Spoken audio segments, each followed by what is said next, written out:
3D printing for mass production, reality or marketing? Everyone says 3D printing is the future of mass production. Some even claim factories will disappear, injection molding will die, and everything will be printed. But here's a serious question. If 3D printing is so powerful, why are injection molding factories still running 24/7 all over the world? Today we're going to separate reality from marketing. No hype, no bias, only engineering truth. What does mass production really mean? First, we need to understand one thing clearly. Mass production does not mean printing 10 parts. It does not mean making 100 prototypes. In manufacturing, mass production means tens of thousands to millions of identical parts. Same quality every single time, very low cost per part, high production speed, minimal human intervention. This is the benchmark. Any manufacturing process that claims to handle mass production must pass all these tests. What 3D printing promises? 3D printing sounds perfect on paper. It promises no molds, no tooling costs, any geometry you can imagine, faster product launch, design freedom, and yes, for certain cases this is absolutely true. 3D printing is revolutionary, but here's the key point. Revolutionary does not automatically mean scalable. So problem number one, speed. Let's talk about speed. The biggest enemy of mass production. A single 3D printed part can take 30 minutes, 2 hours, sometimes 10 hours. That's for one part. Injection molding works differently. Once the mold is ready, one part every few seconds, sometimes multiple parts in one shot. When you need 100,000 parts, speed is everything, and this is where 3D printing struggles the most.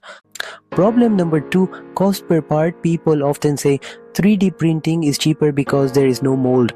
That statement is only half true. Yes, molds are expensive, but once the mold is made, the cost per part becomes extremely low.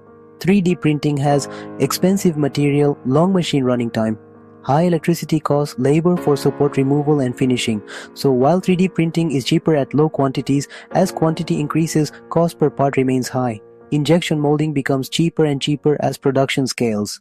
Problem number 3, strength and consistency. Injection molded parts are solid and uniform. 3D printed parts are built layer by layer. This creates directional weakness, poor Z-axis strength, inconsistent bonding between layers. Two printed parts may look identical, but their mechanical strength can vary. For prototypes, this is acceptable. For mass-produced functional parts, it is risky, especially for safety-critical applications. Problem number 4, post-processing. Reality marketing shows perfect prints. Reality includes support removal, surface finishing, failed prints, warping, quality inspection.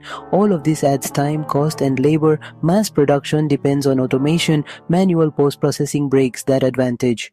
So where does 3D printing actually work? Now let's be honest, 3D printing is not useless. In fact, it is incredibly powerful when used correctly. 3D printing works best for low volume production, customized products, medical and dental parts, aerospace components, complex internal geometries, bridge manufacturing. If you need 50 to 500 parts quickly, 3D printing is excellent. If every part needs to be different, 3D printing is unbeatable.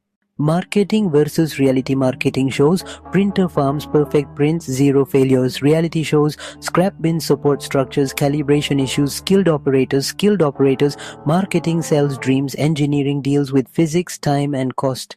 What smart companies actually do? The smartest manufacturers don't choose sides, they use both technologies together. The real world strategy is 3D print prototypes, test and validate, design, launch, low volume production, with printing switch to injection molding for mass production. This approach saves time, money, and risk. Final verdict. So, is 3D printing for mass production, reality, or marketing? The answer is mostly marketing, with very specific real-world use cases. 3D printing will not replace injection molding, but engineers who understand when to use each process will always win. Welcome back to UG Mold Tech. If this video helped you avoid a costly manufacturing mistake, like, share, and subscribe, because good engineering starts with the truth.